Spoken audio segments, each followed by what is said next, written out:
Se você está ouvindo essa história agora, eu preciso te pedir uma coisa antes de continuar. Deixa um comentário dizendo de onde você está assistindo e se inscreve no canal.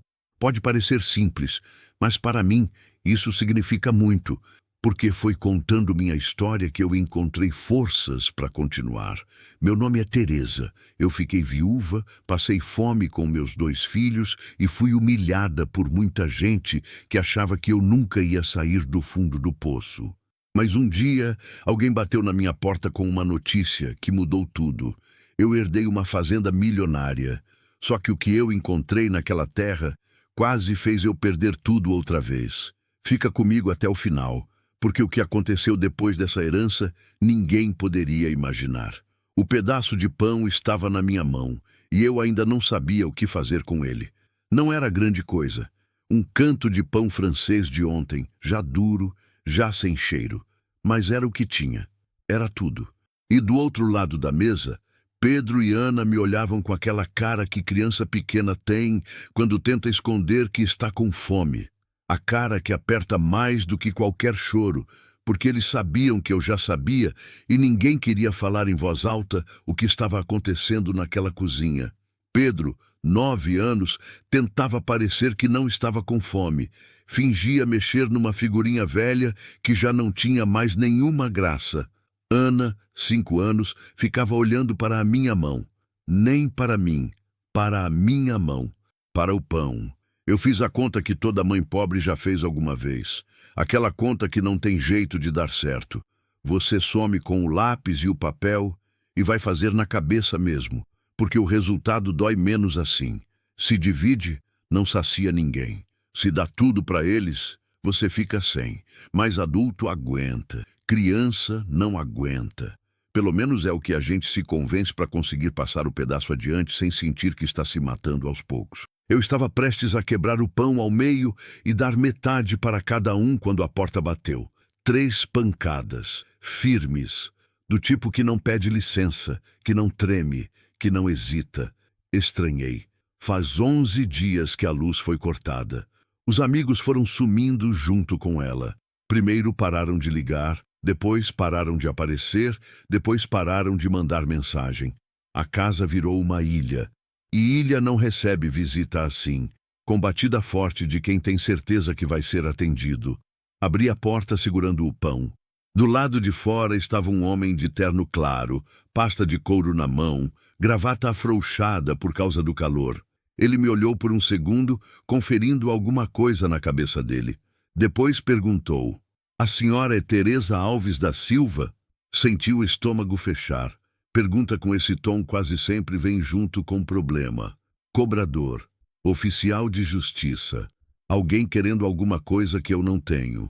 Sou, respondi, sem abrir a porta mais do que o necessário. Ele respirou fundo. Aquele tipo de respiração que a pessoa dá quando o que vai falar é pesado demais para sair de uma vez. Meu nome é Henrique Tavares, sou advogado.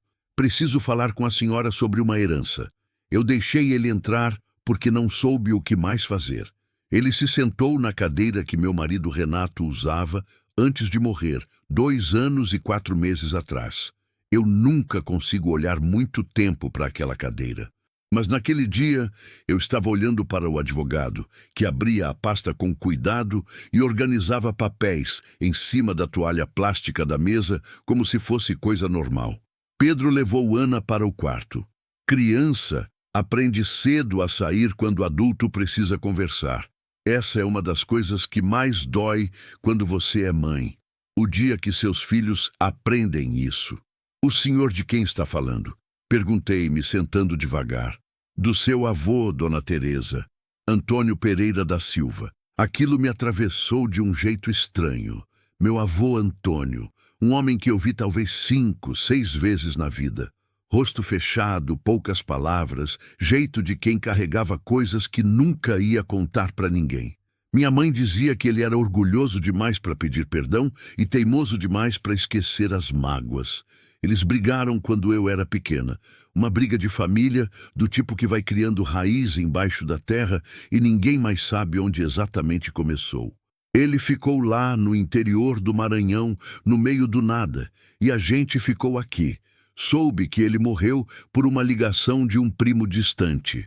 Não fui ao enterro, não tinha dinheiro para passagem, e achei que minha presença não ia fazer diferença nenhuma. Ele faleceu há 3 semanas, disse o advogado, e no testamento a senhora é a única herdeira nomeada. Fiz que entendi, mas não entendi. Herdeira de quê? Ele virou um papel na minha direção. Tinha um nome escrito em cima: Fazenda Santa Vitória. Embaixo, uma descrição técnica que eu precisei ler 2 vezes. 420 hectares. Interior do Maranhão, região de Imperatriz. E no final, um número: 4 milhões de reais. Eu olhei para aquele número. Olhei de novo. Olhei uma terceira vez, como quem olha para uma palavra conhecida que de repente parece estranha. 4 minutos atrás, eu estava segurando o último pedaço de pão da casa. Agora um homem de terno me dizia que eu era herdeira de uma fazenda avaliada em 4 milhões. Deus tem um jeito de fazer piada que às vezes parece crueldade. Tem um problema, disse o advogado, e eu já sabia que ia ter, porque na minha vida sempre tem. A fazenda estava abandonada, quase 10 anos sem ninguém. A casa, deteriorada. E existiam dívidas com o banco, dívidas do meu avô, que agora passavam para mim junto com a terra. Se eu não pagasse, a fazenda ia a leilão. E no leilão, pelo preço que ia ser vendida, eu ficaria com quase nada. Ele explicou com paciência, com cuidado, com aquela voz de quem já deu esse tipo de notícia muitas vezes. Terra de 4 milhões, dívida de 370 mil, prazo de 90 dias para pagar ou negociar com o banco, ou a propriedade sumia. Quando ele foi embora, eu fiquei sentada sozinha na cozinha por um tempo que não soube medir. O pão ainda estava na mesa. Esqueci de dar para as crianças. Pedro saiu do quarto com cuidado, como quem pisa em chão que pode rachar. Mãe, aconteceu alguma coisa ruim? Eu olhei para ele, aqueles olhos que são iguais aos do Renato, aquele jeito sério de quem quer entender o mundo, mas ainda não tem vocabulário para perguntar o que precisa. Não, respondi. Aconteceu uma coisa grande. Ele esperou. A gente vai precisar ser corajoso, meu filho. Ele assentiu, como se já estivesse acostumado com essa frase, e eu percebi, com uma dor funda, que estava mesmo. Naquela noite, depois que as crianças dormiram, eu fiquei na janela olhando a rua vazia. A cidade tem esse barulho baixo que nunca para, mesmo de madrugada. Um cachorro latindo longe, um carro passando, o zumbido de alguma coisa elétrica que eu nunca soube de onde vinha. Fui casada com Renato por 12 anos. 12 anos de vida junto, de conta dividida, de filho criado no colo dos dois. E quando ele foi de um jeito que não deu tempo de se despedir. Um infarto rápido, silencioso, que chegou numa sexta-feira à tarde e levou tudo. A vida que a gente tinha não era grande, mas era nossa. Depois que ele foi, tudo foi encolhendo. O emprego eu perdi 6 meses depois. A empresa fechou, disseram que era a crise. Todo mundo perdeu junto, mas só eu tinha 2 filhos pequenos e nenhuma reserva. Tentei de tudo: faxina, venda de marmita, costura a domicílio. Fui segurando, até que a luz cortou e o pão acabou, e eu estava sozinha na cozinha com uma conta que não fechava. E aí um homem de terno apareceu na minha porta com um papel que mudava tudo. Eu ficava tentando sentir alguma coisa clara: alegria, medo, esperança, qualquer coisa com nome. Mas o que vinha era uma mistura confusa, um barulho dentro do peito que não formava palavra nenhuma. Só uma certeza pequena, quase tímida, que foi crescendo devagar enquanto o bairro dormia lá fora. Eu ia para lá. Eu não sabia o que ia encontrar. Não sabia se conseguia pagar a dívida, se conseguia trabalhar a terra, se conseguia fazer alguma coisa com 420 hectares de abandono num estado onde eu não conhecia ninguém. Mas eu sabia uma coisa que aprendi a saber desde que Renato foi embora. Quando a vida te dá uma fresta de luz, mesmo pequena, Mesmo torta, mesmo incerta, você vai, porque o escuro do lado de cá você já conhece. E ele não está ficando melhor. Eu fui até o quarto das crianças. Fiquei na porta olhando os dois dormirem. Pedro com o braço jogado para fora da cama, Ana enrolada no lençol que já estava pequenininho para ela. 2 pedaços do Renato que o mundo me deixou de presente. Falei baixinho, sem fazer barulho, mais para mim do que para eles. A gente vai embora daqui. Nenhum dos dois acordou, mas parece que alguma coisa no ar ouviu. Chegar na Fazenda Santa Vitória foi como abrir uma porta que você sabe que vai doer, mas abre do mesmo jeito. A viagem durou quase 2 dias.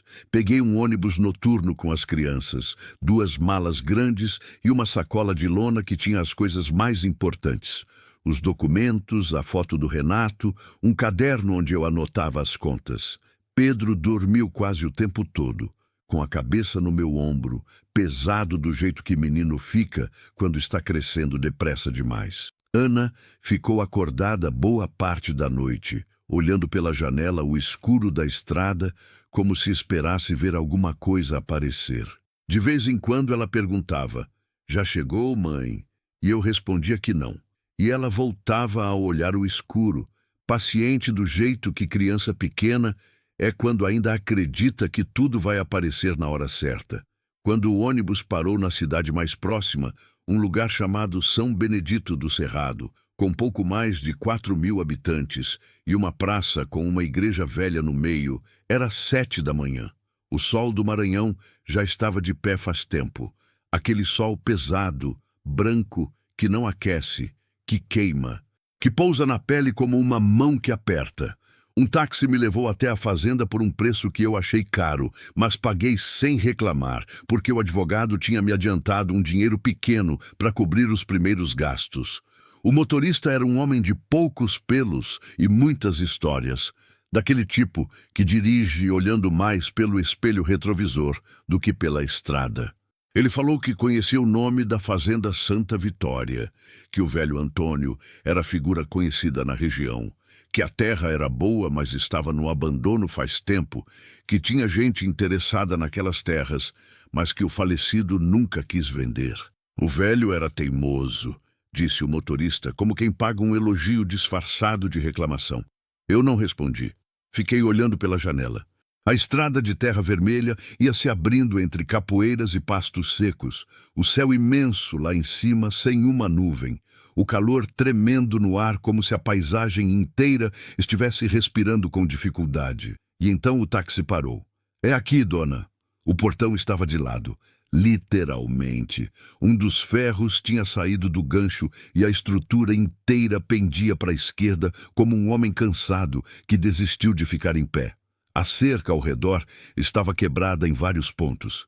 O mato tinha avançado por cima de tudo, cobrindo o que antes devia ser um caminho de entrada, e agora era só vegetação alta, seca, cheia de espinho. A casa ficava a uns 200 metros do portão. Uma construção antiga, de paredes grossas, telhado de barro, janelas de madeira que o tempo tinha pintado de um cinza que não era cor, era ausência de cor. Algumas telhas tinham caído. Uma das janelas estava com o batente torto, a madeira inchada pela chuva e pelo esquecimento. A varanda tinha um banco de concreto que resistiu a tudo, firme e quieto como se estivesse esperando alguém voltar. Pedro saiu do táxi, olhou ao redor e ficou em silêncio por um tempo. "É aqui que a gente vai morar, mãe?" "É." Ele assentiu devagar, como quem está processando uma informação que é grande demais para caber de uma vez. Ana apertou a minha mão. Ela olhava para a casa com aquela seriedade que criança pequena tem quando sente que não deve perguntar tudo o que quer perguntar. "Parece assustador", ela disse. "Parece mesmo", eu concordei. "Mas a gente vai mudar isso." Foi nessa hora que eu vi a mangueira. Estava nos fundos da casa, um pouco à esquerda, e era enorme. O tronco grosso como o abraço de 2 homens, os galhos espalhados em todas as direções, a copa tão densa que fazia uma sombra generosa no chão embaixo, e estava carregada. Manga verde, manga pintando de amarelo, algumas já maduras, pendendo dos galhos mais baixos como presentes que ninguém tinha ido buscar. 10 anos de abandono, sem ninguém para regar, para adubar, para cuidar de coisa nenhuma. E aquela árvore estava ali, viva, produzindo, teimosa como meu avô que eu mal conheci. Fiquei olhando para ela mais tempo do que eu deveria. Não sei explicar direito o que senti. Não era alegria. Era algo mais quieto do que alegria. Era uma espécie de reconhecimento, como quando você encontra alguém que nunca viu, mas que tem um jeito que parece familiar. Se aquela mangueira conseguiu sobreviver sozinha por 10 anos, talvez eu também conseguisse. A casa por dentro estava pior do que por fora. A poeira tinha se instalado em cada canto com a confiança de quem sabe que é bem-vindo. As paredes tinham manchas de umidade que desciam do teto como mapas de lugares que não existem. Na cozinha, um armário velho ainda tinha alguns potes de barro alinhados, como se alguém tivesse saído com intenção de voltar logo e nunca mais apareceu. A sala tinha 2 bancos de madeira, uma mesa baixa e um oratório pequenininho, com uma imagem de Nossa Senhora coberta de pó fino, tão fino que parecia tecido. Pedro foi logo abrindo janelas. Ele tem esse instinto. Quando alguma coisa está fechada e parada, ele vai e abre. Não pede permissão, não pergunta se pode. Só abre. Eu sempre achei que ele pegou isso do pai. A luz do fim de manhã entrou de um jeito que transformou a sala inteira. A poeira no ar ficou visível, dançando devagar nos raios de sol que cruzavam o cômodo. Ficou bonito de um jeito que me surpreendeu. Às vezes, a luz faz isso. Chega num lugar esquecido e lembra para ele que ainda existe.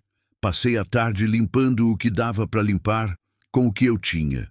Uma vassoura velha que encontrei num canto da varanda. Um pano que trouxe na mala. Água do poço nos fundos. Tive que limpar o balde antes de usar, mas a água que veio era limpa, fria, com aquele gosto de terra que água de poço tem e que a gente da cidade estranha num primeiro momento, mas depois sente falta. Ana ficou do meu lado a tarde inteira. Ela não ajudava muito. Era pequena demais, mas também não atrapalhava. Ficava do lado, quietinha, me observando trabalhar com aquela atenção toda de quem está guardando tudo na memória. Mãe, tem bicho aqui? Tem. Bicho tem em todo lugar. Bicho perigoso? Tem que ter cuidado, mas a gente aprende. Ela pensou um pouco. Tá bom. E voltou a me observar. Na primeira noite, a casa gemeu.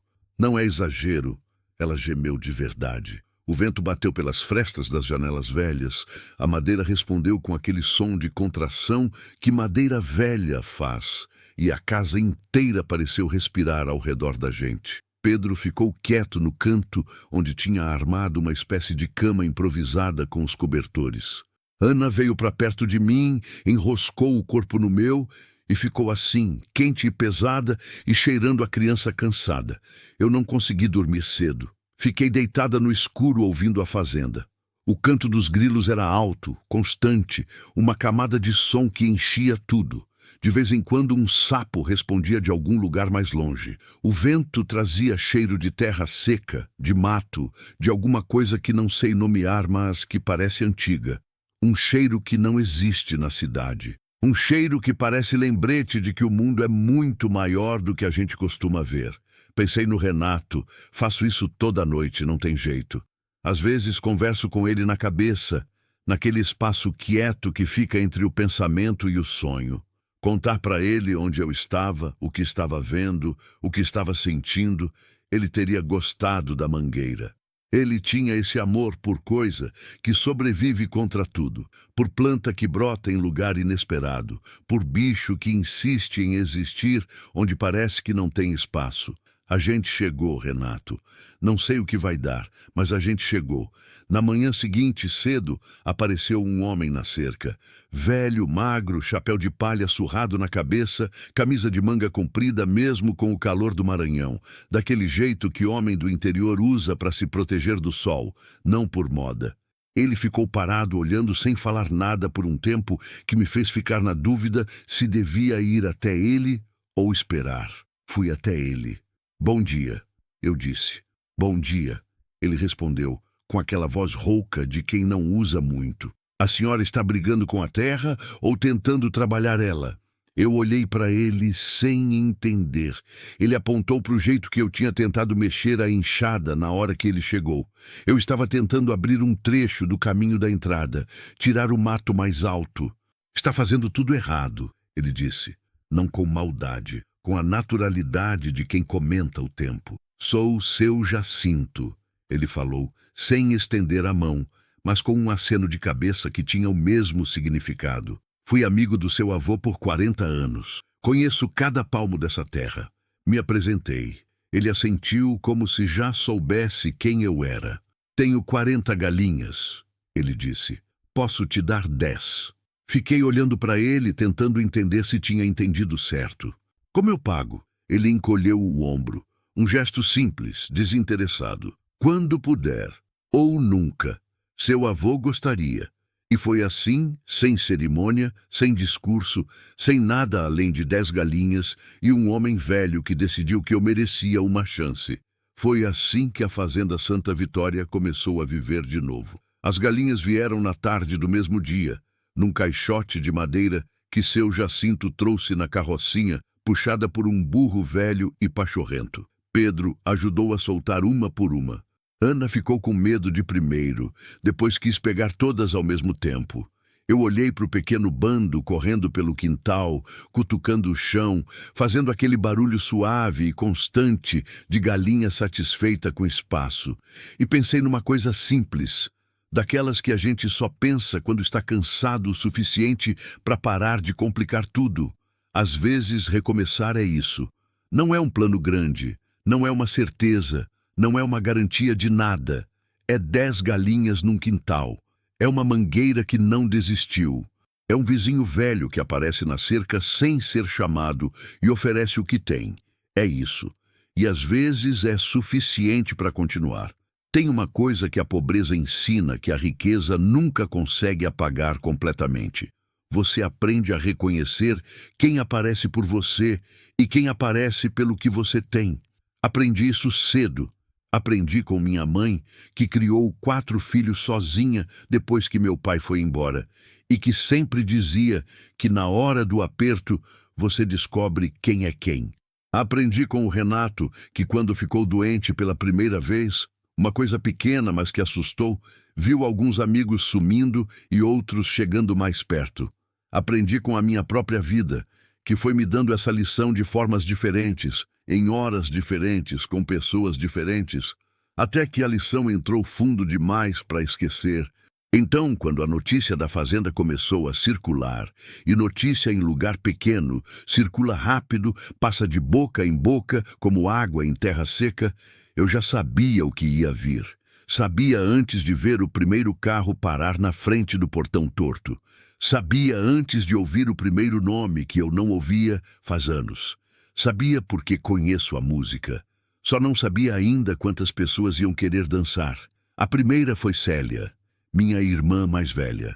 3 anos de diferença entre a gente, uma vida inteira de distância. Ela veio numa quarta-feira de manhã, de carro emprestado do marido, vestida com uma roupa boa demais, para visitar fazenda abandonada no interior do Maranhão.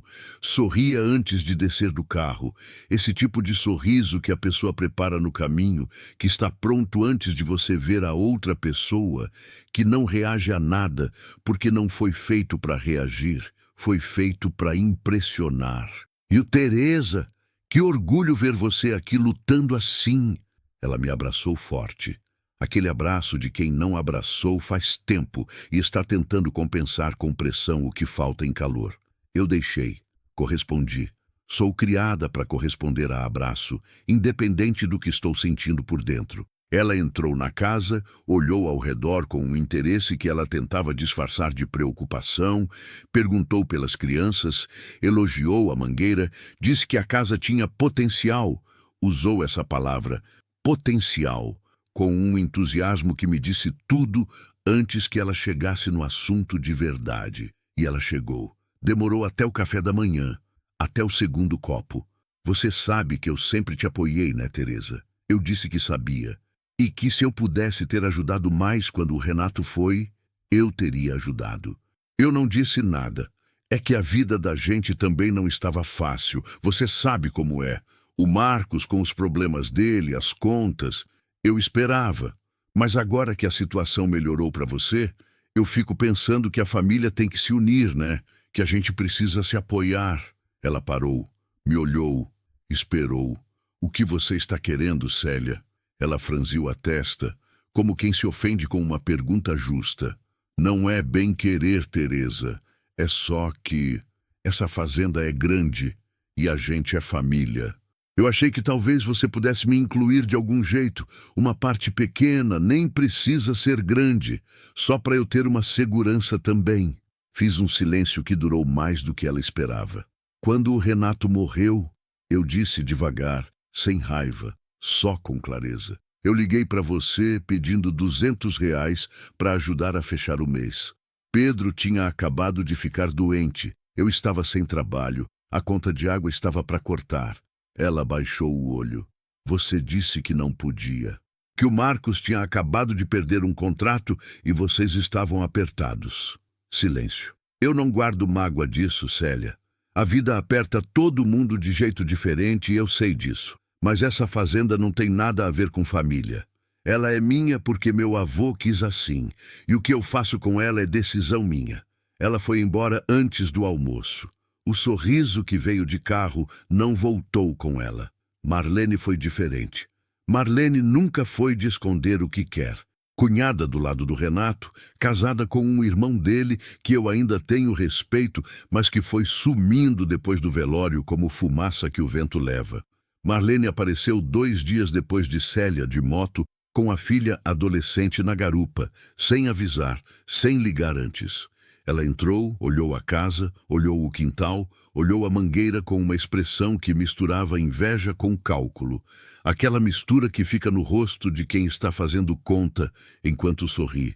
Tomou água, perguntou pelas crianças. Elogiou o lugar de um jeito que não era elogio, era avaliação. Depois foi direto. Teresa, você já pensou em vender? Não fez rodeio. Eu quase respeitei. Não. Pensa bem. Você é sozinha, tem 2 filhos, não entende de terra, não tem máquina, não tem gado, não tem nada ainda. Você pega um bom dinheiro, volta para a cidade, começa de novo com estrutura. Marlene.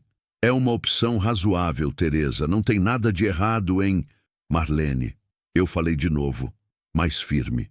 Quando o Renato morreu, eu pedi ajuda para a família dele para pagar o enterro. Lembra? Ela ficou quieta.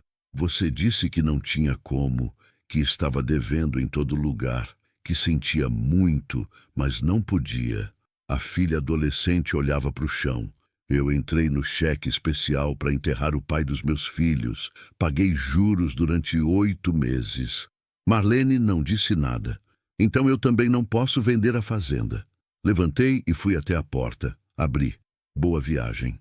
Ela foi. A filha foi atrás, sem olhar para trás.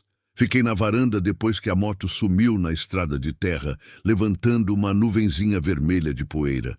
Senti alguma coisa que não era raiva. Era uma espécie de cansaço antigo, daquele que não vem de um dia só, que foi se acumulando em anos de perceber que certas pessoas só aparecem quando acham que têm o que ganhar. Pedro chegou do lado de fora onde estava ajudando seu Jacinto a consertar um trecho da cerca. Suado, com os braços marcados de poeira vermelha. Quem era? Gente que quer o que a gente tem.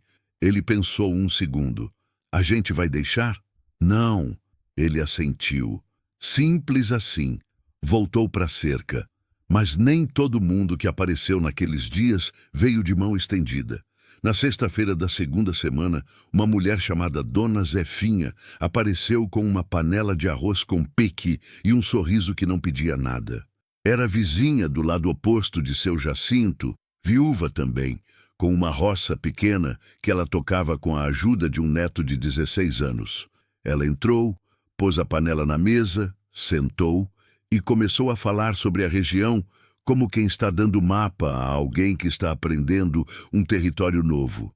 Me contou quais mercadinhos fiavam, qual o melhor dia de feira na cidade, onde ficava o posto de saúde mais próximo, quem era o técnico agrícola que às vezes passava pela região e podia dar uma orientação. Não pediu nada, não insinuou nada. Quando foi embora, levou a panela limpa e deixou o cheiro do pequi na cozinha por horas. Ana perguntou quem era. Uma vizinha boa, eu disse.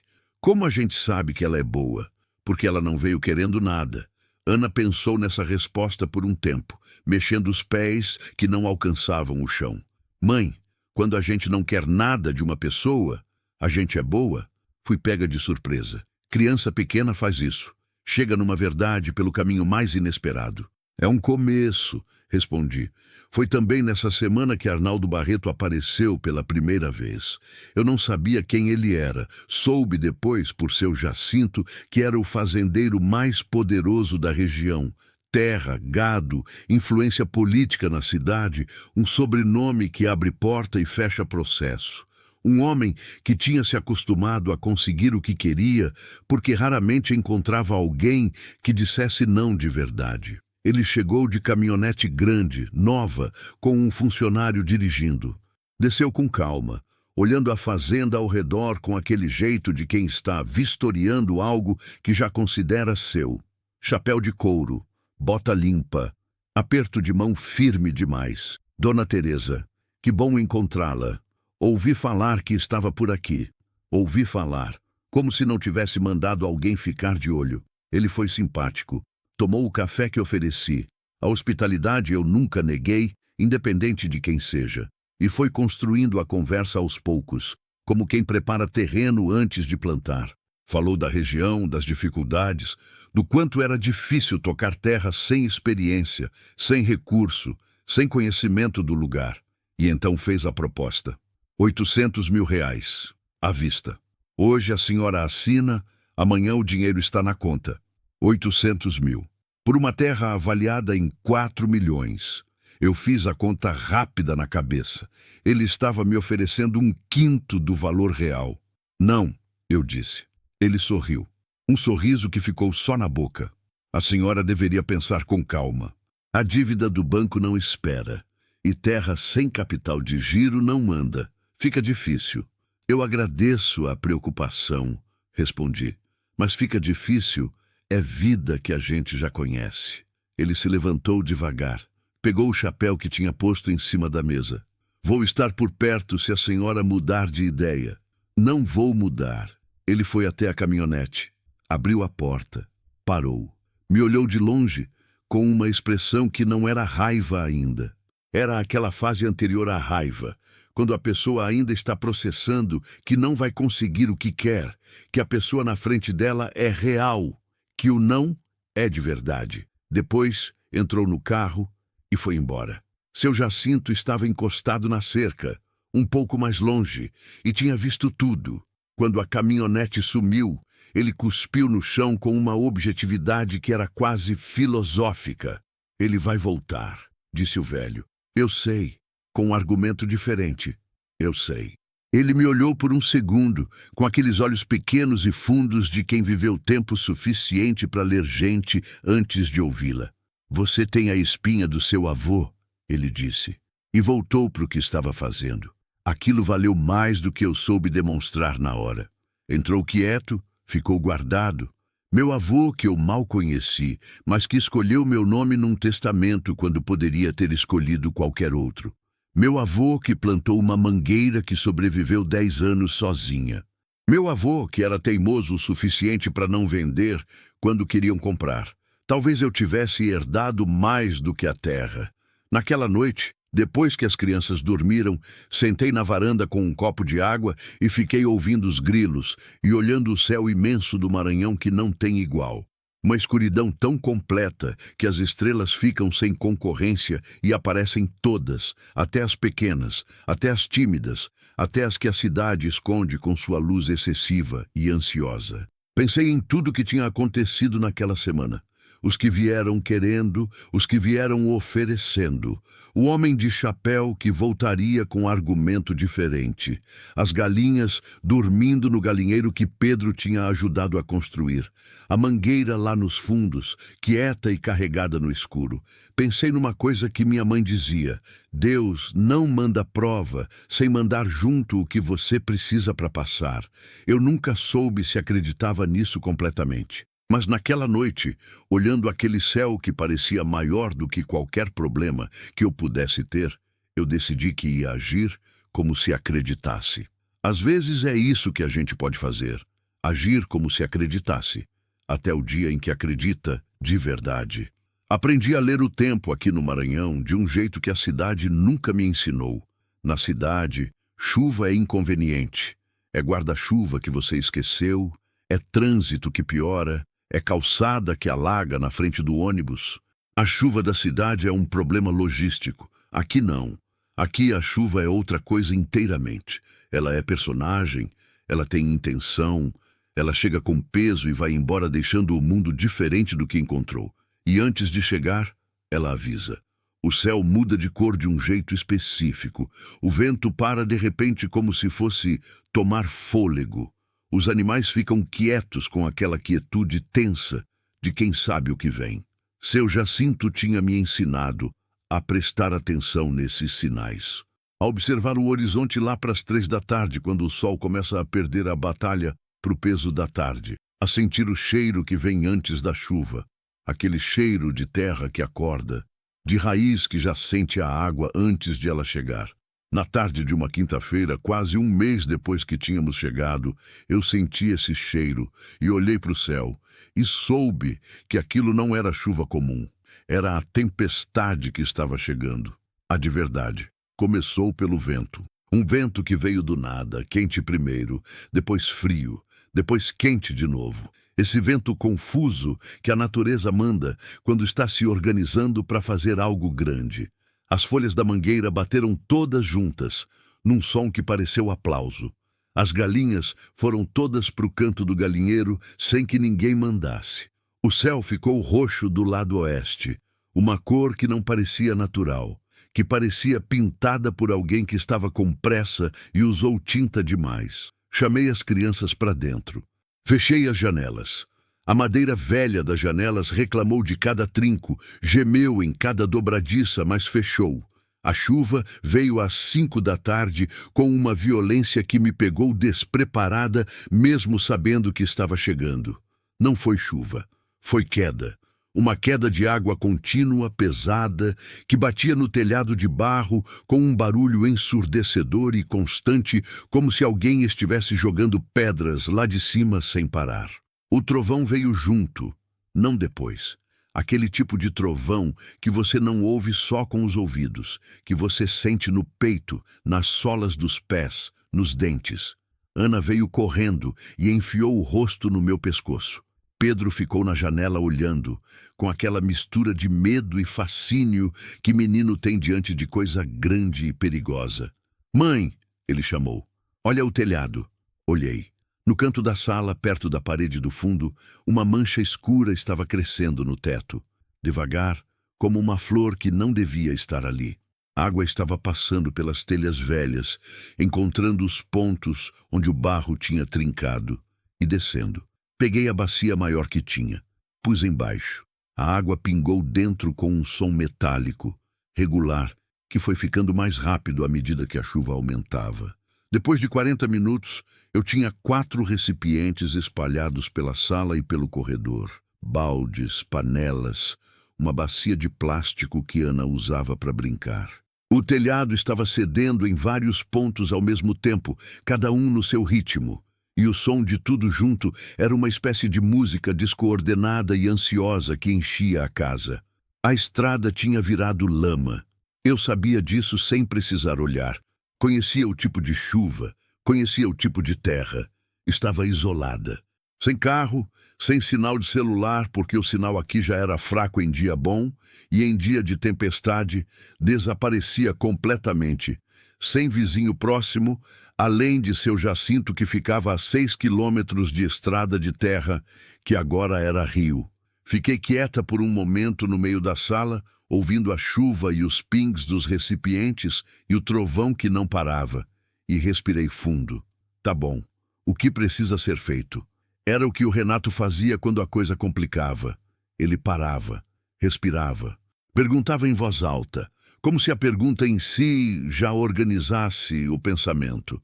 O que precisa ser feito? Não o que é grave, não o que é injusto, não o que deveria ter sido diferente. O que precisa ser feito agora? Precisava manter as crianças secas e seguras. Precisava esvaziar os recipientes antes que transbordassem. Precisava verificar se a parede do fundo estava segurando. Fiz tudo isso. Fui fazendo. Foi na segunda hora de tempestade que Pedro começou a tossir. No começo, achei que era o ar. A umidade tinha entrado na casa. O cheiro de mofo das paredes velhas tinha ficado mais forte. Era natural que a garganta reagisse. Dei água, pedi para ele se agasalhar com o cobertor, continuei esvaziando as bacias. Mas a tosse não passou. Piorou. Às 8 da noite, Pedro estava com o corpo quente. Não precisei de termômetro. A mão na testa me disse o que precisava saber. A febre tinha chegado rápido, daquele jeito que febre de criança chega quando pega de surpresa o organismo, sem pedir licença, instalando-se com a convicção de quem tem direito ao lugar. Ele estava deitado no cobertor, olhando para o teto, com aquele olhar meio nublado que febre dá.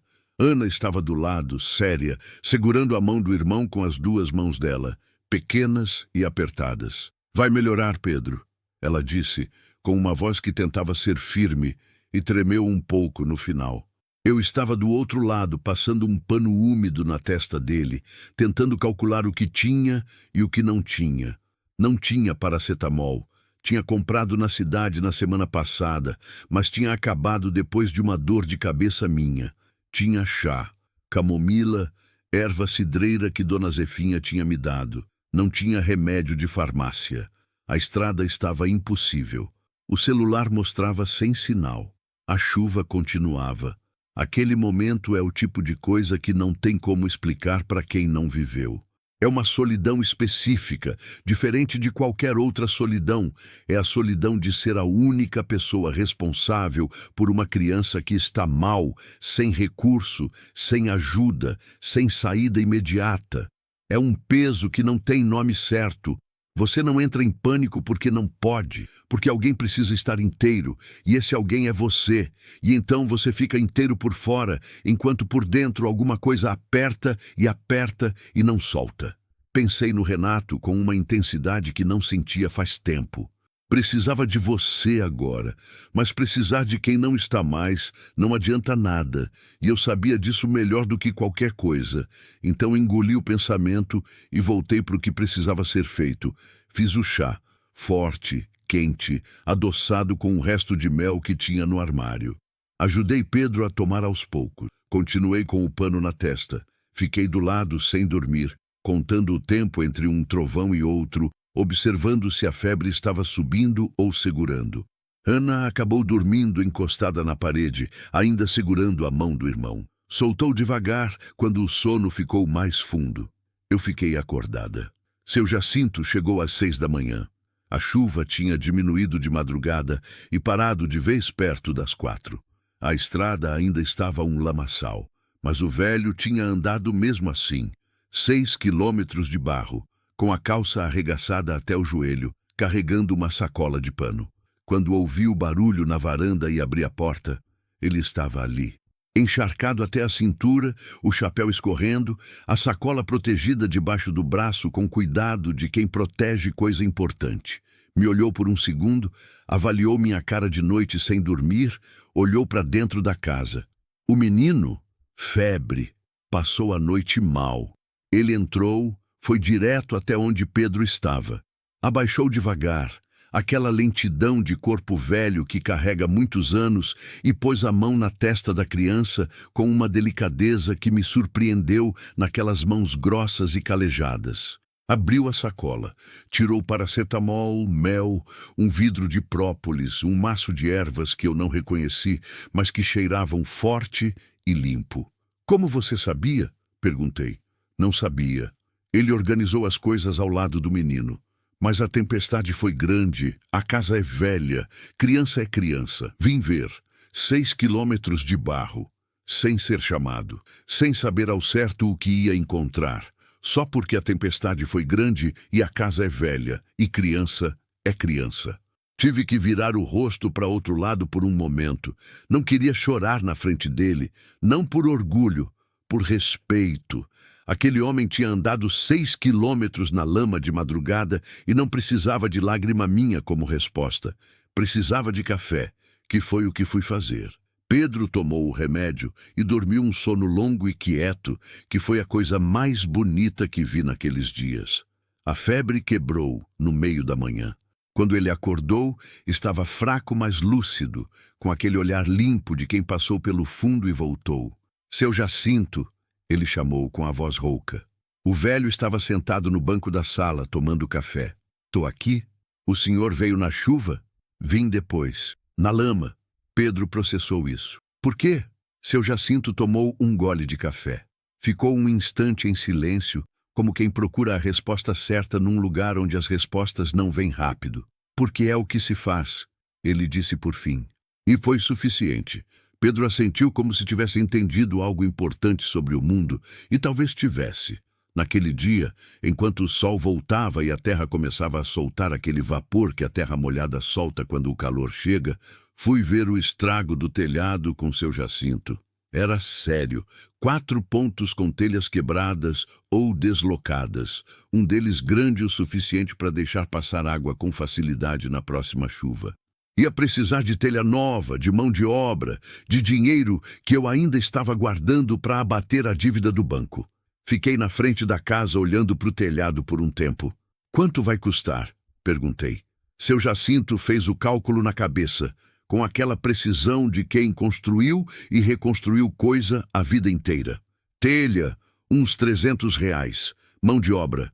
Conheço um rapaz que faz por 250, mas ele tem que vir da cidade. R$ 550. Era dinheiro que eu não queria usar, mas precisava usar, porque a próxima chuva não ia avisar com antecedência. Chama o rapaz, eu disse. O velho acenou com a cabeça. Ficou mais um pouco, depois foi embora com a calma de sempre, a sacola vazia dobrada debaixo do braço. Eu fiquei na varanda com o sol da manhã no rosto, fechando os olhos por um momento.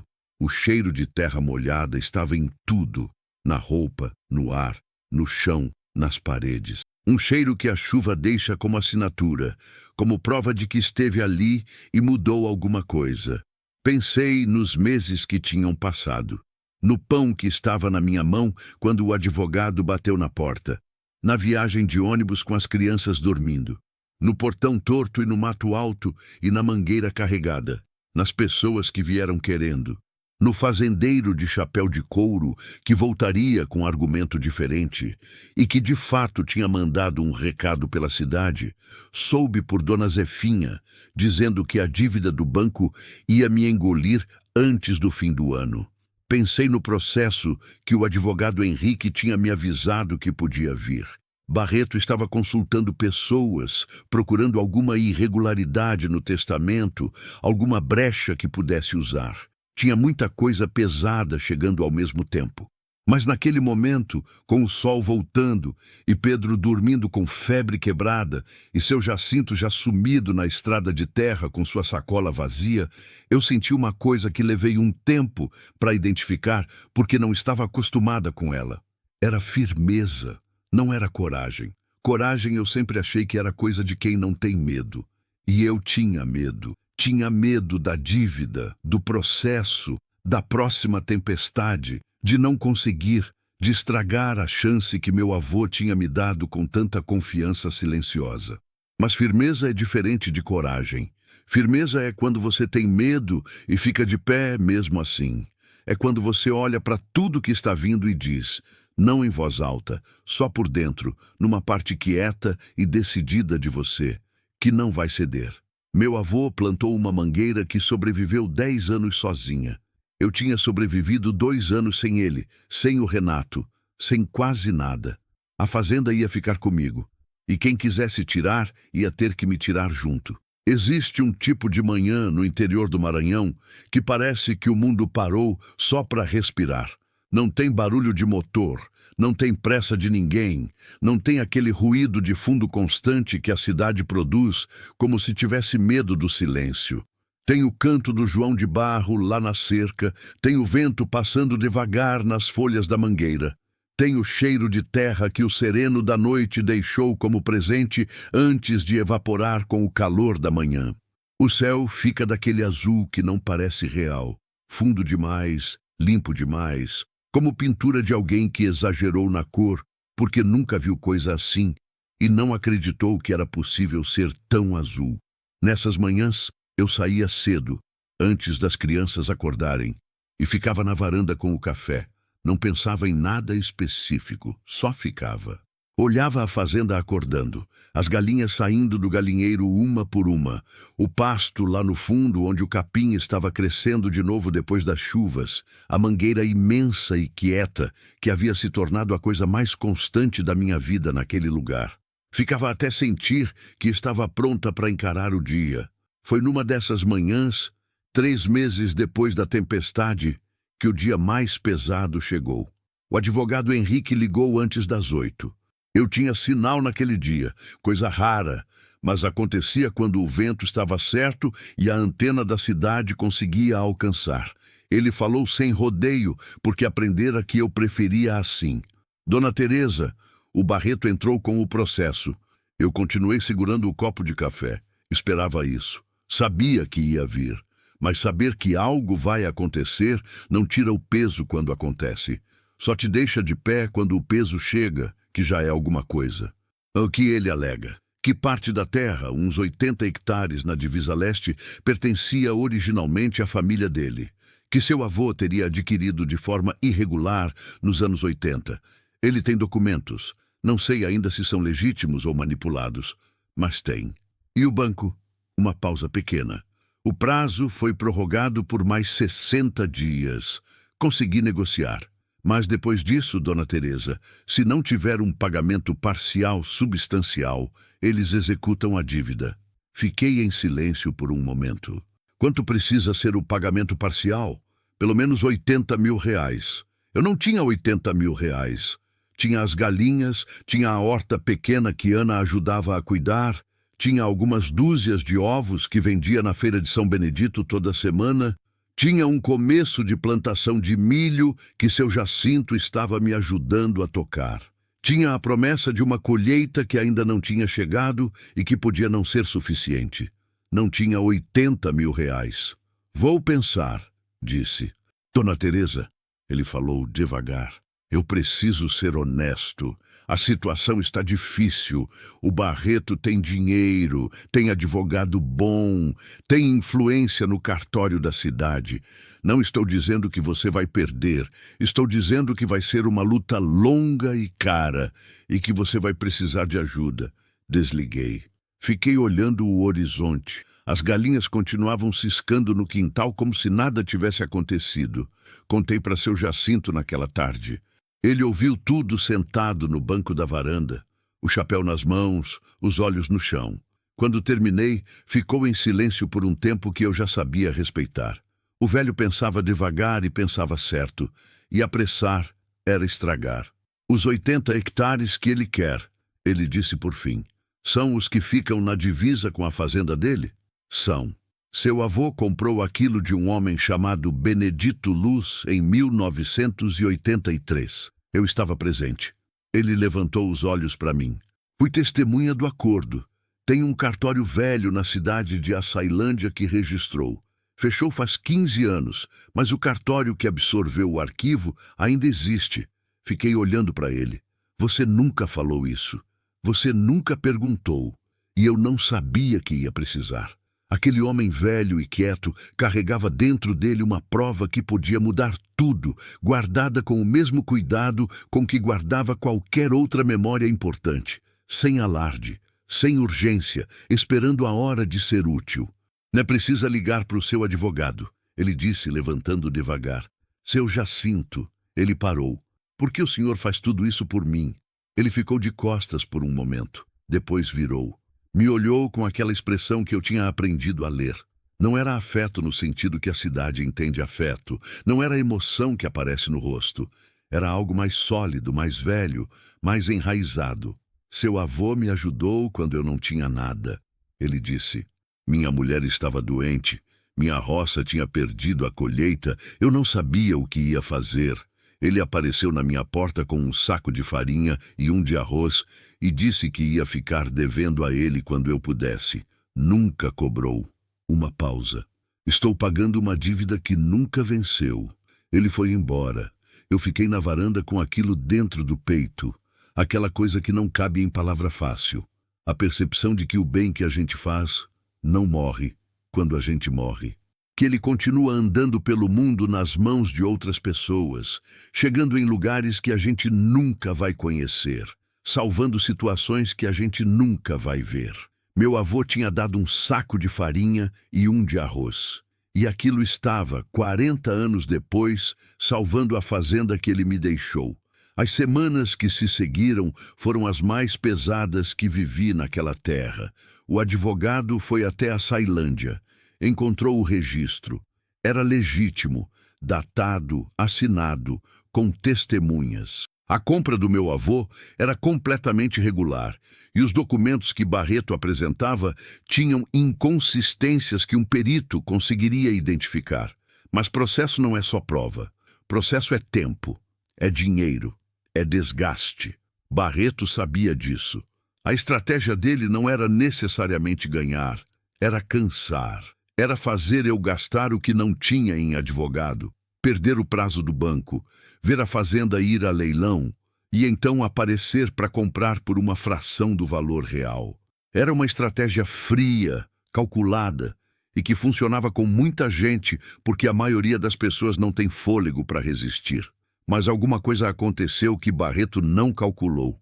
A comunidade começou a se mover. Não sei exatamente como começou.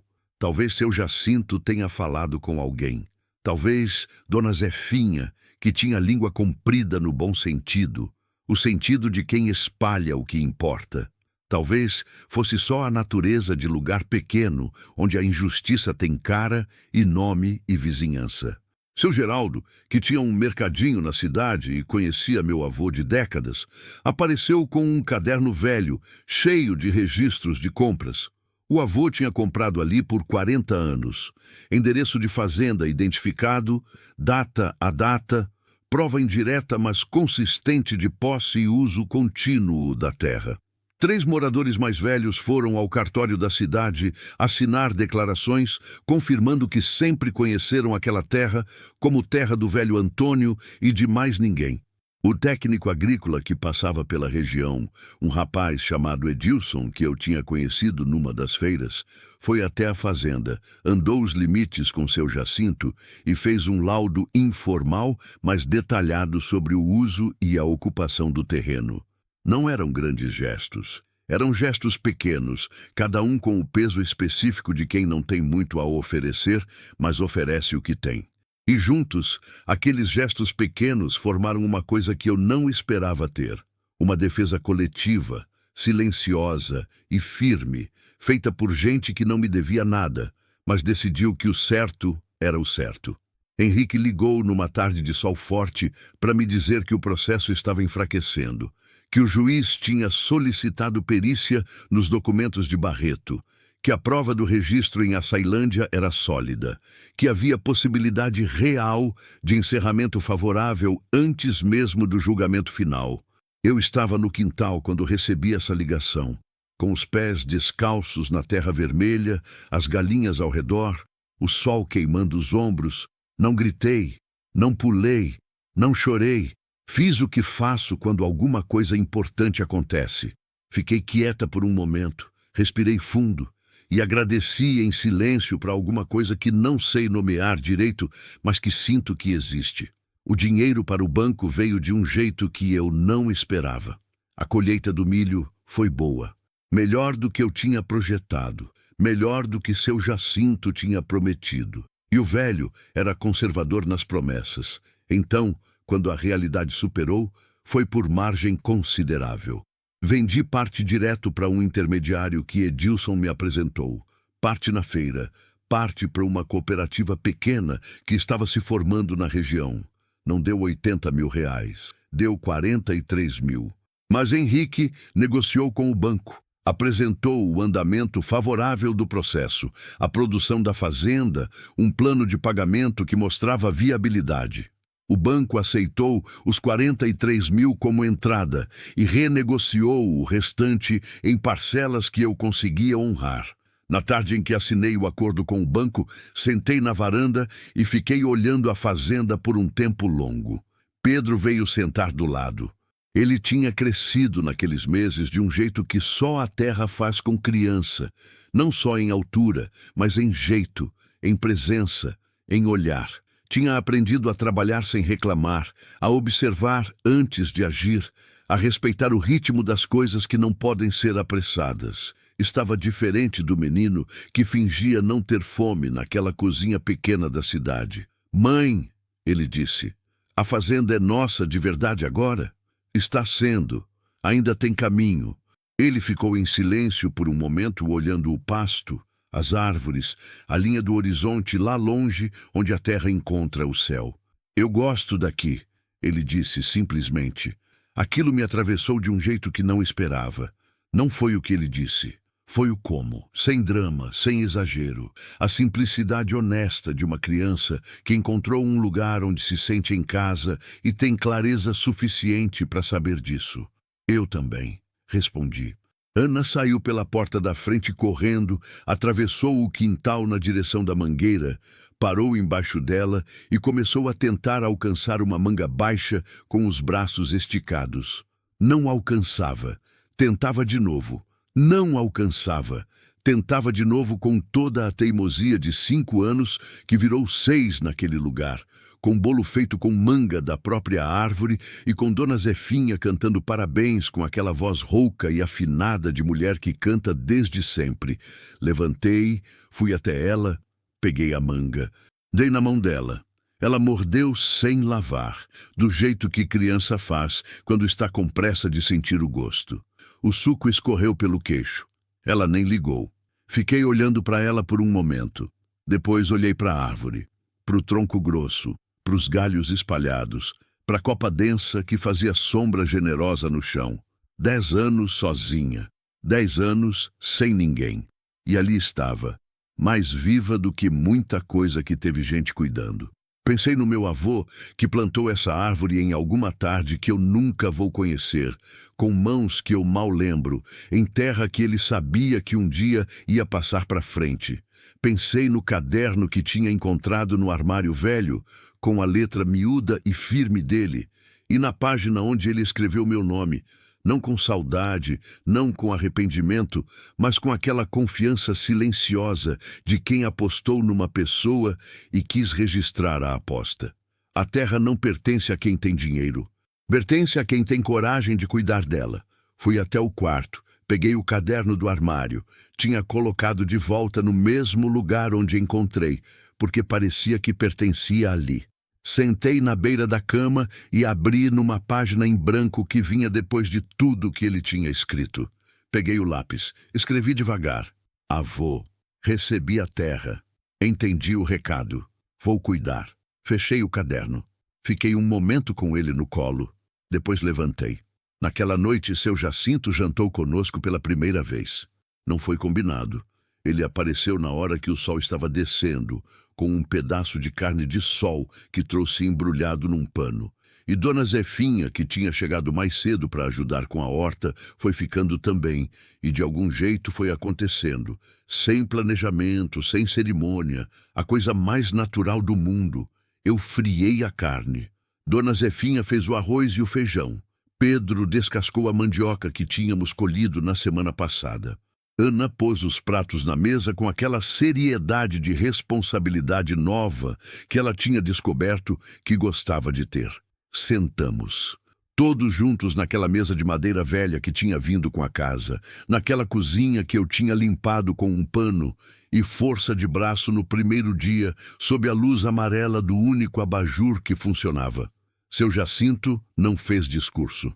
Nunca fazia.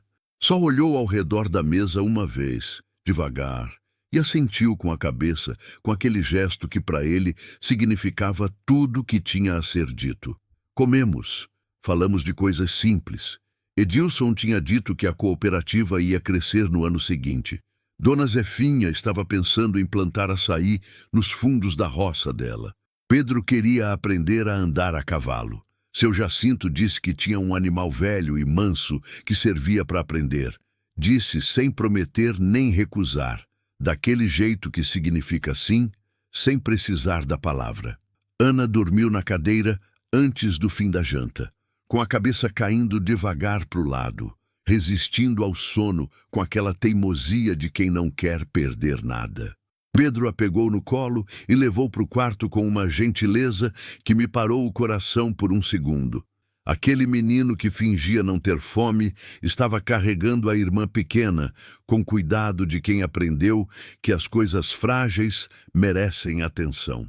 Quando o silêncio ficou só entre mim, seu Jacinto e Dona Zefinha, ela perguntou de um jeito simples e direto que só ela sabia ter. Você está bem, Teresa? Fiquei com a pergunta por um momento. Não no sentido de não saber responder, no sentido de querer responder certo, de não desperdiçar uma pergunta honesta com uma resposta automática.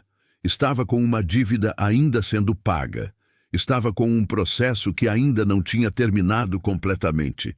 Estava com um telhado que tinha um remendo novo, mas que ia precisar de reforma maior antes da próxima temporada de chuva.